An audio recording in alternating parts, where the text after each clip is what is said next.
दुनिया में बढ़ते राजनीतिक तनाव, आर्थिक अनिश्चितता और जलवायु संकट के बीच जिम्मेदार देशों की सूची 2026 जारी की गई है।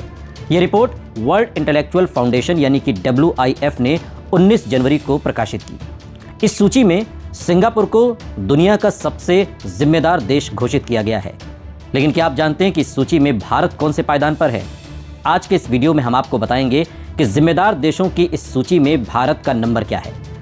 सिंगापुर, जिसे पहले पायदान पर जगह मिली है, सिंगापुर ने शासन, समाज और पर्यावरण के क्षेत्र में बेहतर काम करके पहला स्थान हासिल किया। इस सूची में स्विट्जरलैंड दूसरे और डेनमार्क तीसरे स्थान पर है। इन देशों को ईमानदार प्रशासन, सामाजिक सुरक्षा और वैश्विक जिम्मेदारी निभाने के लिए सराहा गया। ये रिपोर्ट सामान्य वैश्विक रैंकिंग से अलग है, क्योंकि इसमें केवल आर्थिक ताकत या सैन्य शक्ति को नहीं देखा गया, बल्कि ये आंका गया कि कोई देश अपने लोगों और पूरी दुनिया के लिए कितना जिम्मेदार है। इस इंडेक्स में दुनिया के 154 देशों को 4 प्रमुख आधारों पर परखा गया।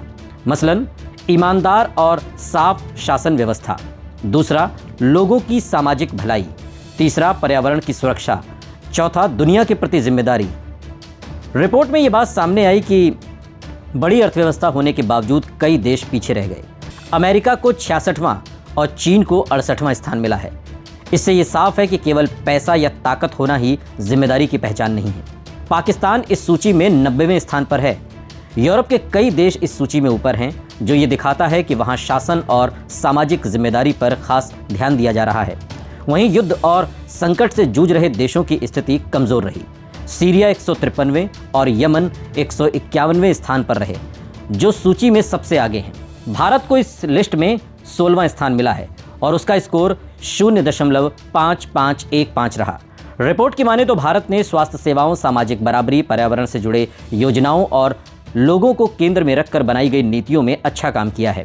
हालांकि रिपोर्ट ये भी कहती है कि भारत को लंबे समय तक बेहतर प्रदर्शन के लिए संतुलित विकास और लगातार नीति पर ध्यान देना होगा। कुल मिलाकर ये रिपोर्ट बताती है कि जिम्मेदारी केवल ताकत से नहीं, बल्कि सही नीतियों और लोगों के हित में किए गए काम से बनती है।